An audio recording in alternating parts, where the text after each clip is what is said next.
Hi there. In the first part of this video, what is sacred knowledge in Islam?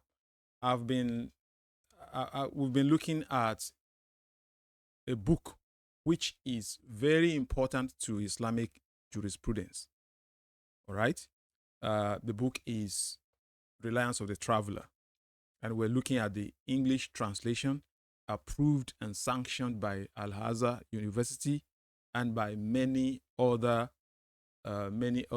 Islamic bodies all over the world. So Nigerian Muslims cannot accuse us of reading something that is not known. They know it. Every student of Islamic knowledge, what they call knowledge, understands this. Every judge in an Islamic empire, whether it's in northern Nigeria or anywhere, all these people that are called Qadi or all these people that are called people of knowledge, they must read this book. Those who have gone to study Islamic law, they must read this book and pass it, because it is the number one material. It's like the constitution of an Islamic republic in the whole world. The second one is Hidayah Manual. So we'll be looking at Hidayah Manual. I don't know when, but Reliance of the Traveler is much more superior to Hidayah Manual. So in this particular video, we will then be looking at some aspects, some books in this constitution, this Islamic constitution, and let's look at what the contents are. So let's dive into the whole thing. So we come to the matter that we're considering. Book A, Sacred Knowledge.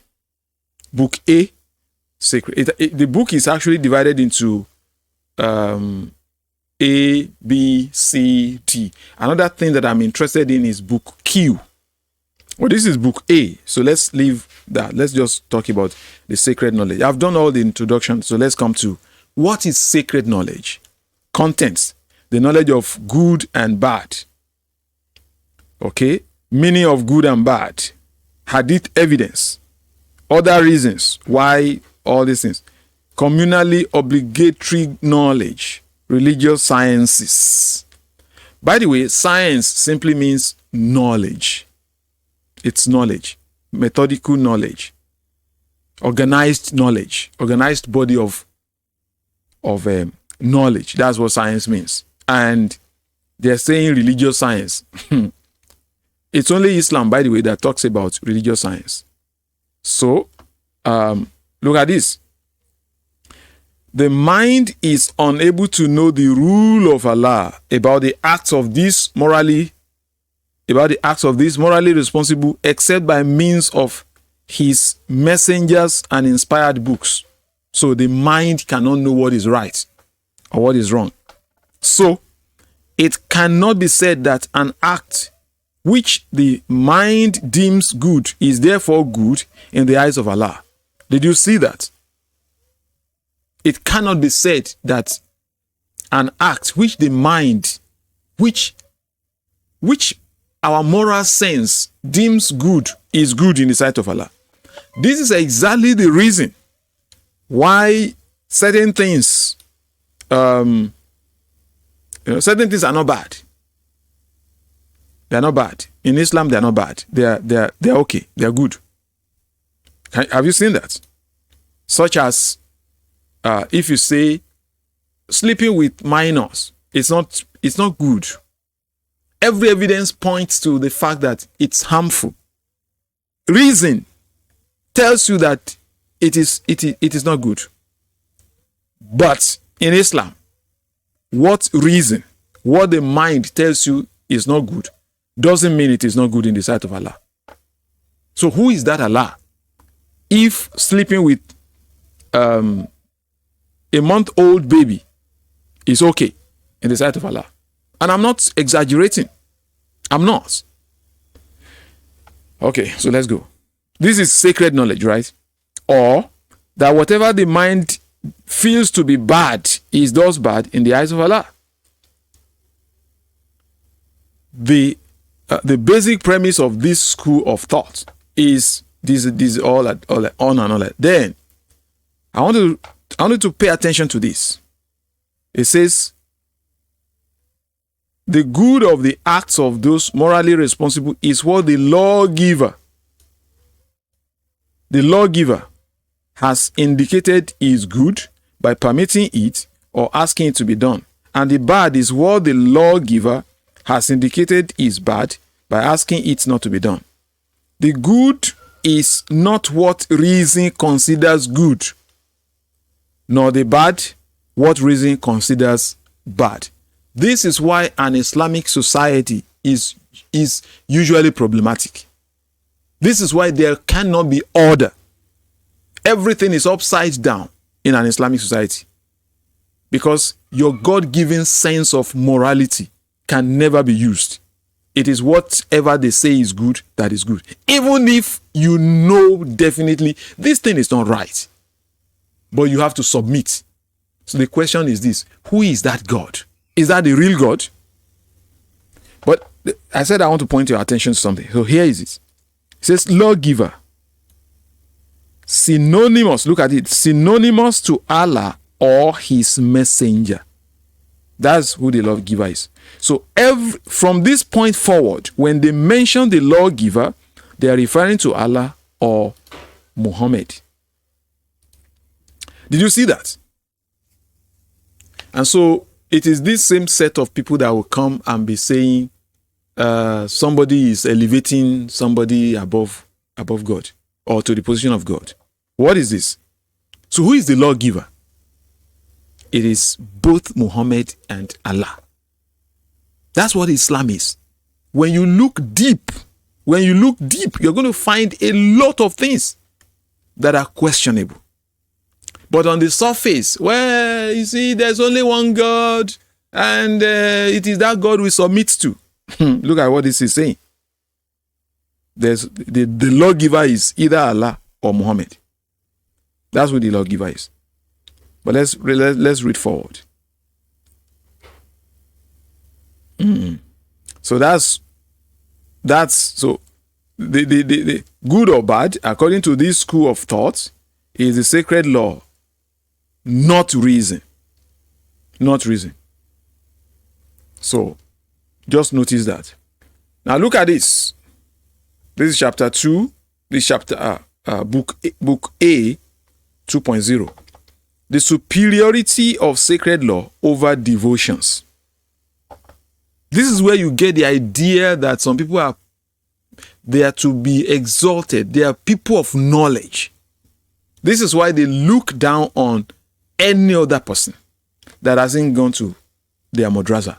This is exactly the reason. Now listen, Muslim, even your devotion, your daily prayer is inferior to knowledge. Why will knowledge be so great that it will be superior to worship of God, to devotion? Why? Because it is secret knowledge. It is sacred knowledge. It is gnosis. It is called gnosis. People of knowledge. Wow.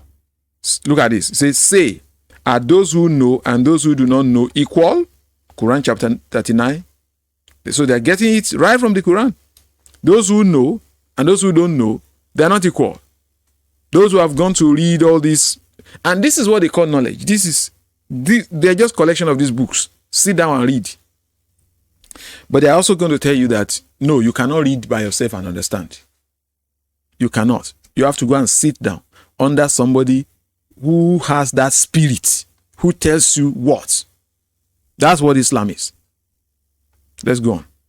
The Prophet said, whoever Allah wishes well, he gives knowledge of religion. Did you see that? Secret knowledge.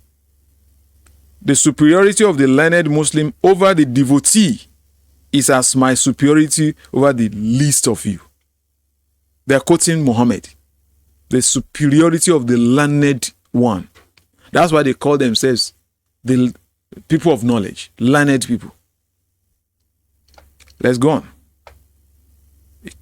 this is a quote again, the superiority of the learned Muslim over the devotee, not even over the non-Muslims, not even over the unbelievers, over the Muslims that are devoted, that do the will of Allah, people that are knowledgeable, people that have gone to study all these things, they are more regarded,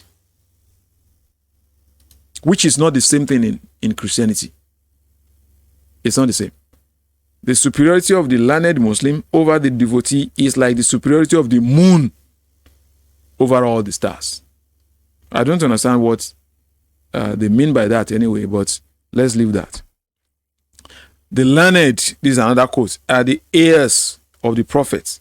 The prophets have not bequeathed dinar nor dirham, but have only left sacred knowledge. And whoever takes it has taken an enormous share. He who goes forth to seek sacred knowledge is in the way of Allah. It's in the way of Allah. That way of Allah is synonymous to jihad. It's synonymous to, can you see this? Synonymous to jihad. The way of Allah is synonymous to jihad. So, look at this. The religious scholar is greater in reward than the fighter, even the religious scholar, the knowledgeable one, those who have the sacred, secret knowledge. They are even greater than those who go to fight. That looks like contradiction anyway. So, on and on like that. Sacred knowledge, meaning the knowledge we are discussing, is a communal obligation. Oh, which knowledge are they discussing? They have not discussed anything. They're just going to say sacred knowledge. What is it? Have they mentioned it? No. Have they actually said, okay, this is what we mean by the sacred knowledge? They have not. So everything is hanging in the air. You know, you're going to go to madrasa and then you come out feeling important that you have. I was discussing with a Muslim some time ago. I used to discuss with them a lot. I was discussing with him. And he was talking about this thing, the sacred knowledge. He was saying, you can't understand the Quran. You cannot. And by the way, that's what they say. They will say, you have to learn Arabic to be able to understand the Quran. But if you tell them that, okay, here is somebody, but the person is a non-Muslim, a native Arabic speaker. Somebody has told me before that now knowing Arabic does not mean you will know the Quran. Because it is secret knowledge. It is secret knowledge. So back to the guy who I was discussing with. He said, you can't understand it. You have to go and learn this. You have to go and learn that. So I said, okay, when you get there, what do they teach you? Just give me an idea. He said, well, they teach us, because when they go to madrasa, they also learn some academic things. They'll teach them English language, teach them maybe some mathematics, I don't know. Teach them some things, but put a lot of Islamic spices. So I said, what exactly do they teach you there that make you feel so important, that make you so special?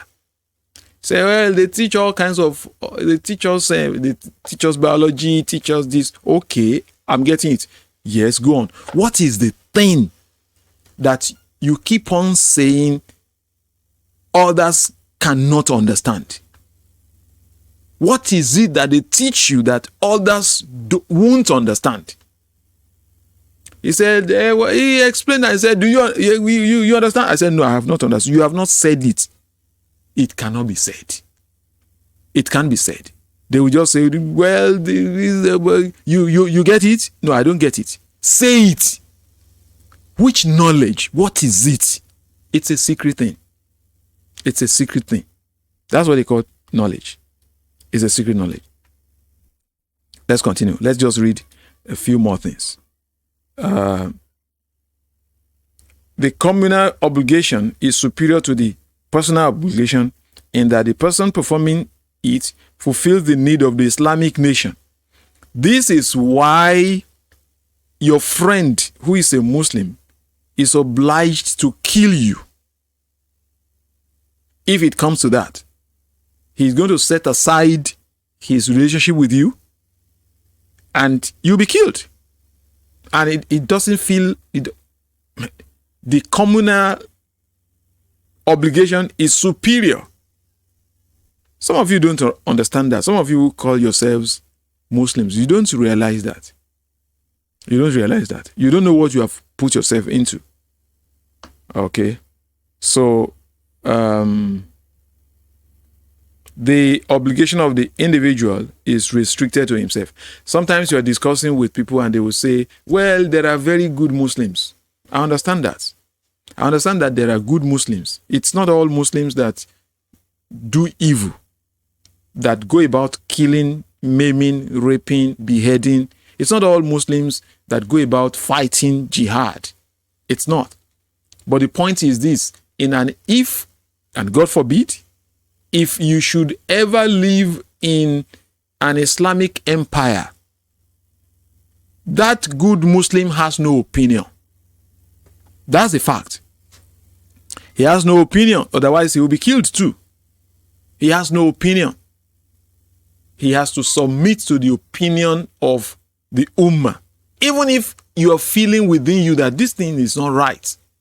So all those who are telling us that we should not talk about this, we should not talk about that. After all, it's only extremists. It is those extremists.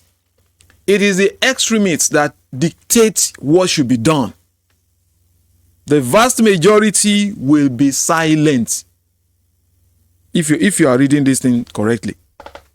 Let me read a few more before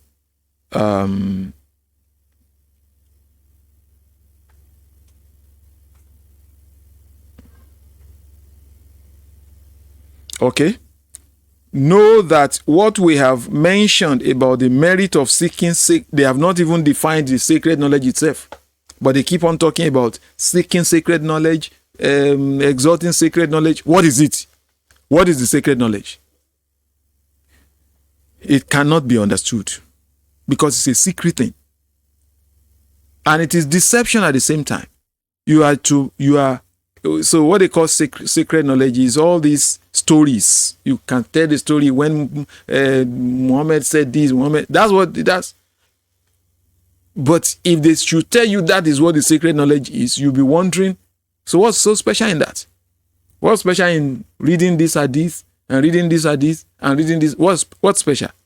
You have to go under some people who have some authority. That's what makes it sacred. Know that what we have mentioned about the merit of seeking sacred knowledge only applies to the seeker who thereby intends Allah for himself, not someone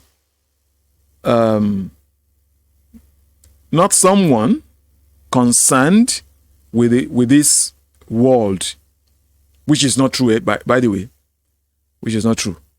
Whoever seeks it for a worldly aim, such as money, leadership, rank, prestige, fame, people defeating opponents in debates, or similar motive, is blameworthy. They're just going in circuit. Verily, your Lord is ready to ambush. Is ready at ambush. All these things, it's all secret knowledge. This is the thing they go to learn. And then they will come out and say, we're this, we're this.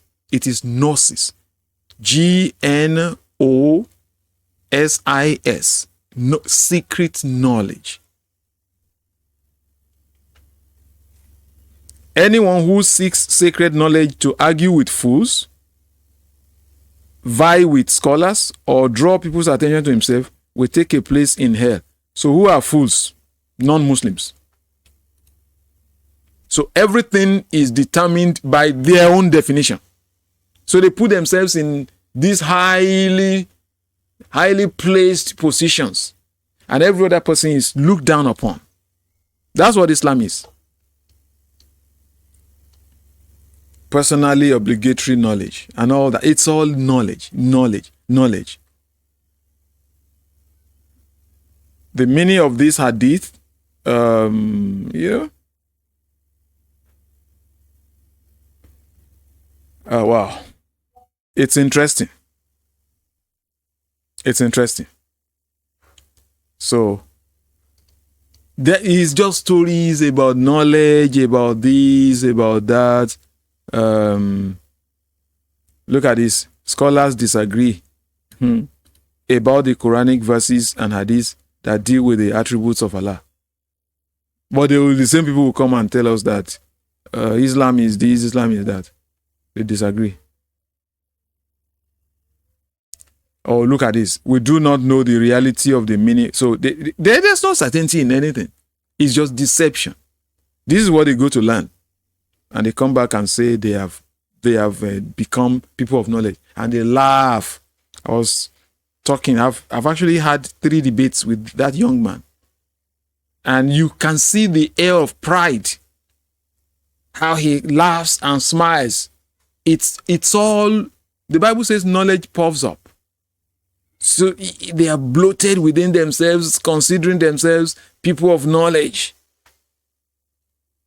And their ears are blocked. They never reason. They never listen to anything. This is the secret knowledge.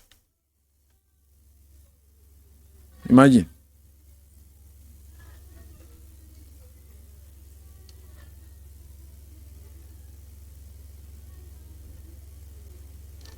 It's all I'm going to close I'll close the video here.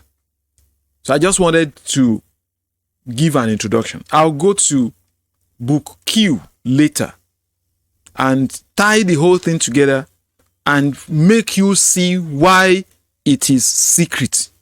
Because it is in book Q that talks about the obligation of the Muslims to forcibly take the Quran or this book, to forcibly, violently take it from anybody who is not a Muslim.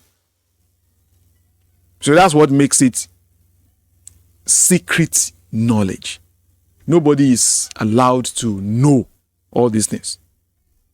It contains a lot of things, judgment about this, judgment about that, judgment about all kinds. But you, a non-Muslim, you are not supposed to know about it. Book Q actually states emphatically that every Muslim is obligated to violently, forcibly take, if they see a non-Muslim reading the Quran, that person can even be killed. It is the obligation. And so there is this man who was saying, I think it's not here. No, it's not here. Who was saying that a Muslim is not supposed to carry out some judgment all by himself. It's a lie. It's a lie. Let me look for the man. So I'm going to show you this particular guy. I've done a video on them before, but let's see.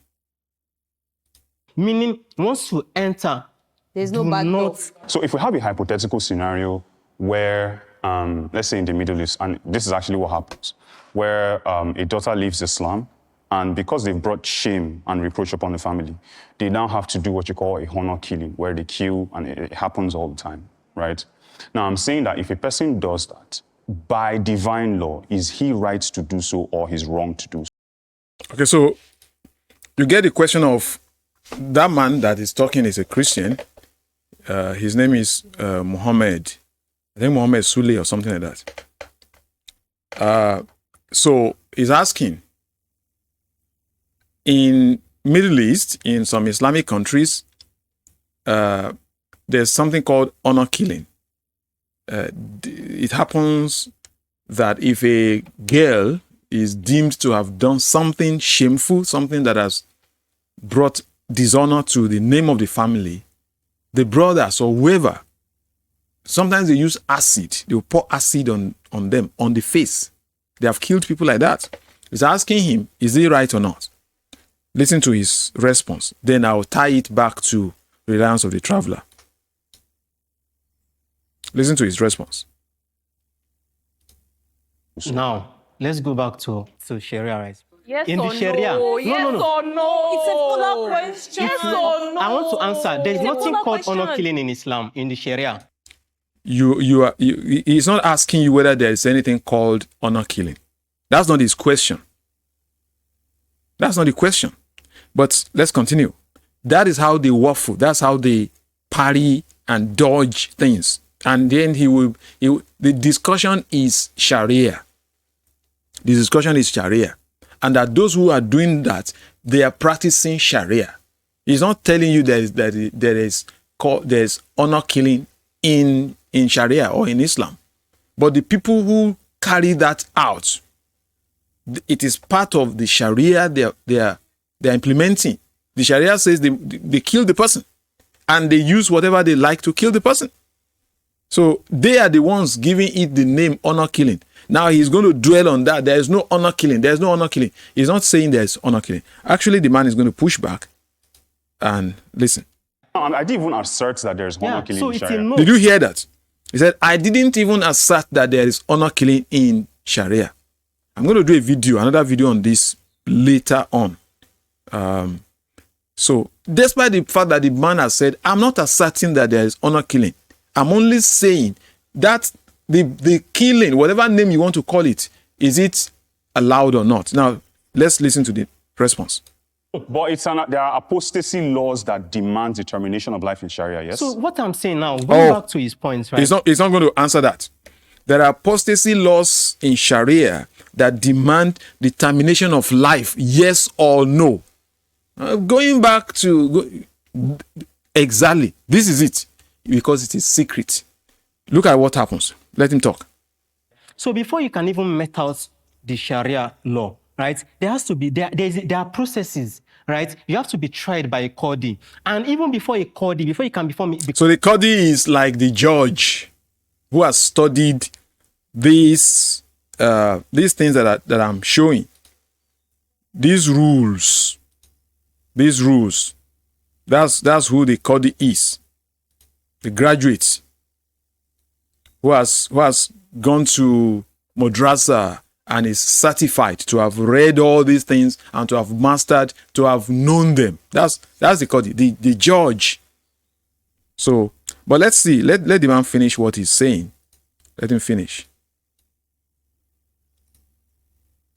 Become a Qadi. There are different types, nothing less than 16 different kind of knowledges you need to have. Did you hear that? Nothing less than 16 different kinds of knowledges. It's all about knowledge. It's all about knowledge. Okay? But that's a lie. That's a lie. So his point is that those who are carrying out honor killing, it's wrong for them to do so. They are not supposed to do so. It is the Qadi, it is the judge, it is the head of the whatever jurisprudence. It is that person that will pronounce the judgment. That's not true. Because there are always exceptions. There are always loopholes. Whatever Islam bars at the front door, it lets in at the back door. That is what Islam is all about. So I'm saying that in book Q of Reliance of the Traveler, that a Muslim is obligated to violently prevent a non-Muslim, particularly a Christian, from reading these things, or even from reading the Quran. And so what is that? It's in this Sharia. And yet he's saying that you are not going to carry out the thing by yourself. You are not going to carry it out by yourself. That's what it is. It is secret knowledge. Why is it that you have to be prevented from having access to the Quran? Why? And this man knows. He knows it. But they're going to lie through their teeth. They're going to lie. No, it's not so. It is so. It is so. As a Christian, let me lay this down before I close this video. As a Christian, I want everybody to read the Bible. there are organizations, charity organizations. Gideon International, for example. I don't know how many, I don't want to say billions of Bible copies. Let's say millions or hundreds of millions. New Testaments in some cases. When I was in the secondary school, they would come nearly every year or every other year to give us as many as we were in the school copies of New Testament Bible. Nearly every 2 years or 3 years, they will come and give. And not only my school, every school in every town, in every state, they will go, unless the state, Sharia state, maybe in the north, say, no, don't come here. Why are they giving the Bible copies to everybody? Is it because they know that all the students in the school are Christians? No, they understand that not everybody is a Christian. But we want everybody to read the Bible. We want every individual to read the Bible. Because if it is God that is giving these things and is going to judge people eventually by the content, then it is only fair that God would allow people to read it and understand it and decide for themselves whether they want to follow it or not. And then bear the consequences. If they reject it, good. It's on them. It's not on anybody. That is a common sense thing. But we have read that even things that seem right, as I'm talking now, doesn't it seem right that God will be fair and will give his book? Suppose that God has written any book or he has sent any book through any prophet to any set of people.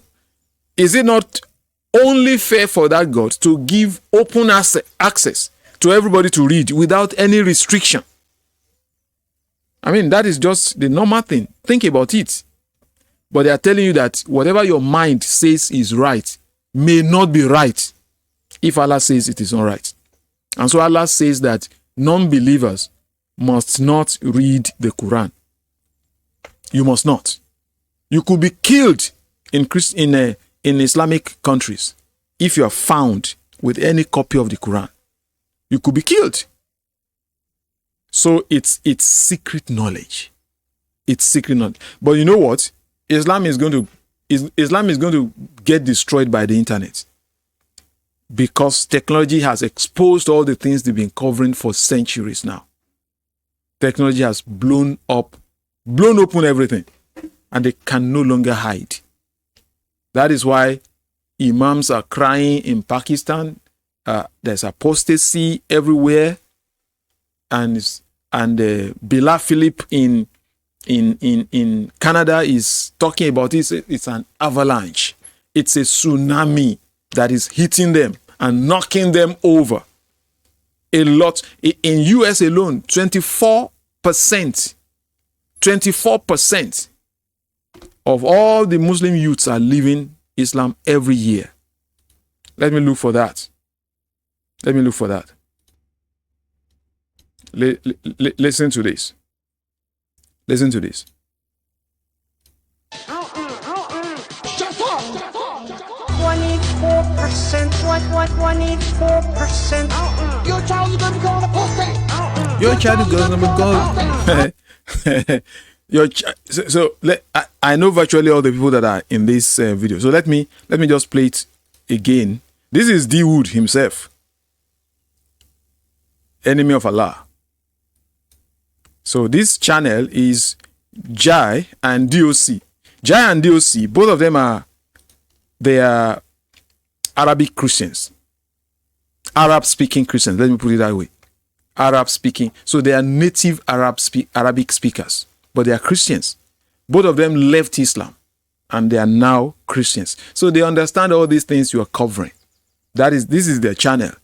Nigerian Muslims, anytime any of you talk, you talk trash, you talk about Arabic, you don't do Arabic.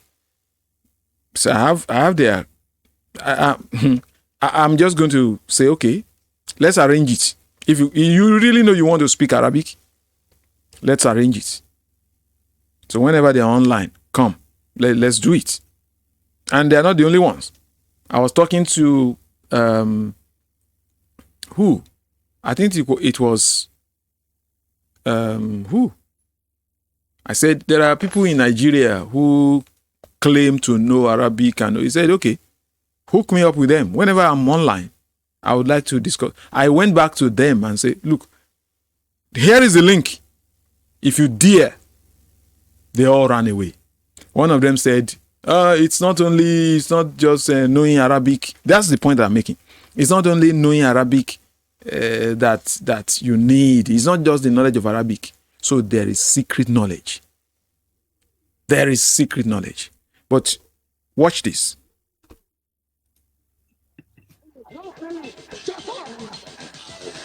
This is Ali Drama. We call him Ali Drama. Ali Dawa from Speaker's Corner. So he said, this is how your children will be crying. Help me, help me. The children are crying, help me, and there's nobody to help them. Okay, nobody to help them. This is Mohammed Hijab. Says, shut up. This is Bilal Philip. Avalanche. Help me. Shut up. Okay, this man, what is the name of this man? So he was talking to fellow Muslims and saying 24% of Muslims in America, youths, they're leaving Islam every year. And Bilal Phillips is saying it's an avalanche. It's going to knock us over. And those that are in Nigeria are bragging that Islam is growing, Islam is this. The sheikhs in Pakistan are crying. I can look that up and let you see it. How they're openly on national TV, they're weeping. In Iran, more than 50% have already left Islam. Of the nation, the whole nation. So the percentage of people that are in Islam now officially, they maybe around 40%. And these are people that used to boast, that used to brag. Okay? So the point is this. I want people to read the Bible. Anybody, pick the Bible and read. Buy it. I can buy and give to people. There are organizations, there are charity movements, Christian charities that give out Bibles. Thousands and thousands of Bibles to people. You know what the Muslims will say? Oh, the Quran is not like the Bible. It's so special because it contains special knowledge. It's so special. Okay, don't touch it. Don't carry it. You're just deceiving yourself. You're deceiving yourself. 184%. Your child is gonna become a apostate. Your child is gonna become an apostate. 184%. 24% of Muslims are leaving. Your child is gonna become. Your child is so. This is Mohammed Hijab. Is complaining. Is complaining that Muslims were not doing enough. Your child is going to become an apostate, and the people have taken that. They have made music out of it. The point I'm making is this. It is through the internet that these things, this backlash, this mass exodus, mass apostasy is happening. And don't worry, keep on giving birth to children. Give birth and we will take control of them and open their eyes and teach them what you've been covering for a very, very long time. So let me know what you think about this video. I hope to return sometime later and do more on Reliance of the Traveler. I actually want to go into Book Q and show what is there. Thank you. God bless you.